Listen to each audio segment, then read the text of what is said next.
Now, lights, visibility, and volumetric. Now, in other tutorials, I'm using volumetric lights, and I've already said a couple of times that volumetric lights are very expensive. Um, Expensive in terms of rendering time. Now, you want to cut down on rendering time as much as possible because you want to see your animations as quickly as possible. But I'm still going to show you how it works with volumetric lights and with visible lights. Visible lights are not that expensive because basically they make the light visible itself. There's a distinction between light that shines and light that is cast. If I have an object and put it here, this is light cast. The light is sitting here and the object is actually catching the light that is emitted from the light source. Of course, I don't see the light itself, which is kind of odd, but that's the way 3D works. And it is so because it's cheaper. It's cheaper to render that way. If I would make all the lights visible, it would be more time expensive. So here I am with just a regular Omnilight, and going to the General tab and switch on Visible Light. Now basically you will see the same thing as what you see with Fall Off.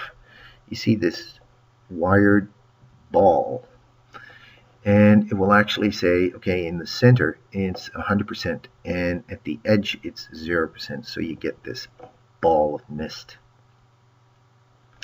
Now anything regulated in visibility is of course in the visibility tab. A very handy parameter is the dust parameter. It won't show up with just visible light, but if you put that up to 100, you basically say there's a lot of dust in it. The mist that you create is very opaque. Of course, you can add a little bit more to the brightness. You can go over the top with more than 100%. Why am I using the timeline? I don't know. But you get this really big bright light in the center. Now, this is basically fog, as it's used in Maya. And you also have the reflexes and the lens flares. I'm not particularly fond of lens flares because basically a lens flare is an inaccuracy in the camera lens, but I know you guys really go haywire on that stuff, so let's see what it does. If I switch off the... No, I don't switch off. I'm just gonna use one of the defaults here. I can use, for instance, high 8. I use that. If I use it, I use that very often. And you get something like this. It's an added effect. It's a post-render effect. So don't expect it to be reflecting on objects because it's not. It's not going to happen. The visibility will, I mean the fog, but reflexes and lens flares and stuff like that won't work as reflections. I can show you that, but it's kind of lame.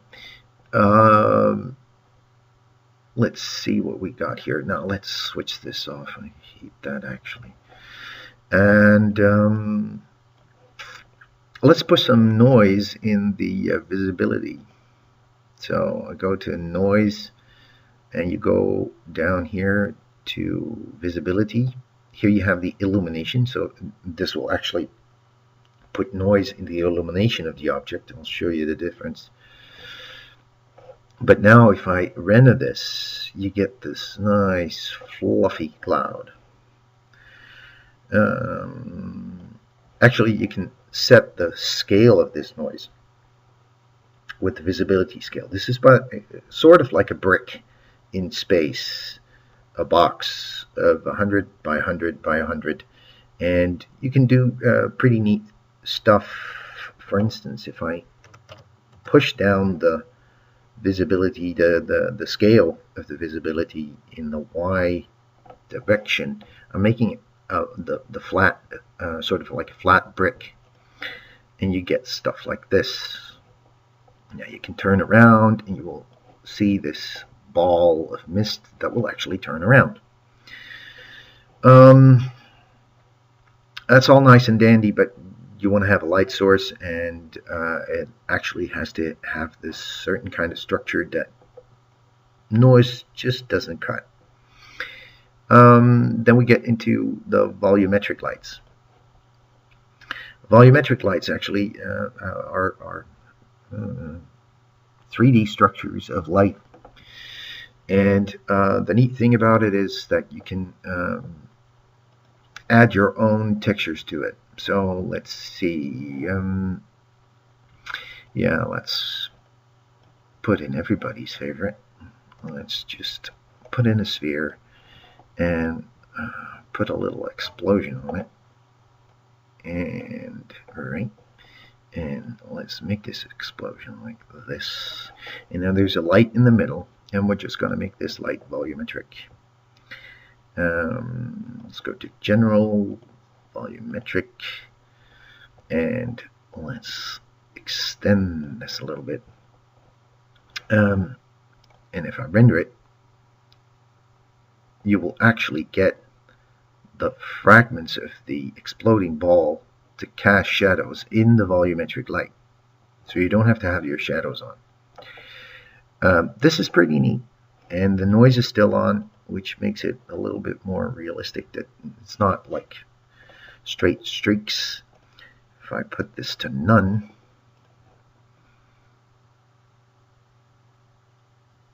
you get this nice aura of beams. Now, if I put a box and I put it right next to it, and I,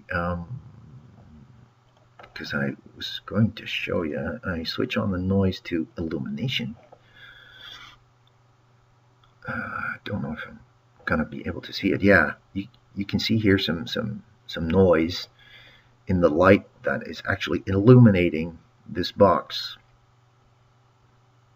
Now you can play around with this, but obviously you saw that this will take a little bit more time to render. Now the only thing that you need to know about volumetric lights when you start playing around with it is this little parameter here, the sample distance. Now if you make that smaller, it will actually raise your number of calculations because the steps are smaller. But it will also give more definition to your volumetric light. If you see any kind of weird, let's see if I can crank this up, and yeah, these artifacts, this is not good, and that's because I cranked up the sample distance to a value that it won't calculate it right. So keep this as high as possible, but always be on the lookout for artifacts because they're still here. It was down to 25, so let's put it on to 36. Looks okay. I see a little bit of streakiness, so I'll put it down to 30. That's about right. Now, there's tons of stuff like use gradient. I can add color in a gradient. Let's say it has to fall off to the red, make it sort of like a pink light, and you get this inner circle that's white. You don't see that anymore, and it actually radiates red light. Of course, this is all fake, so you won't see red light on here. You have to go back to general and actually switch this to a red light, and it will cast red light. Play around with it. There's tons of stuff. The way to do it is change one parameter, then do a little test render and see what it does. If it doesn't have any effect, put the parameter back to its original value and start fiddling around with stuff like that.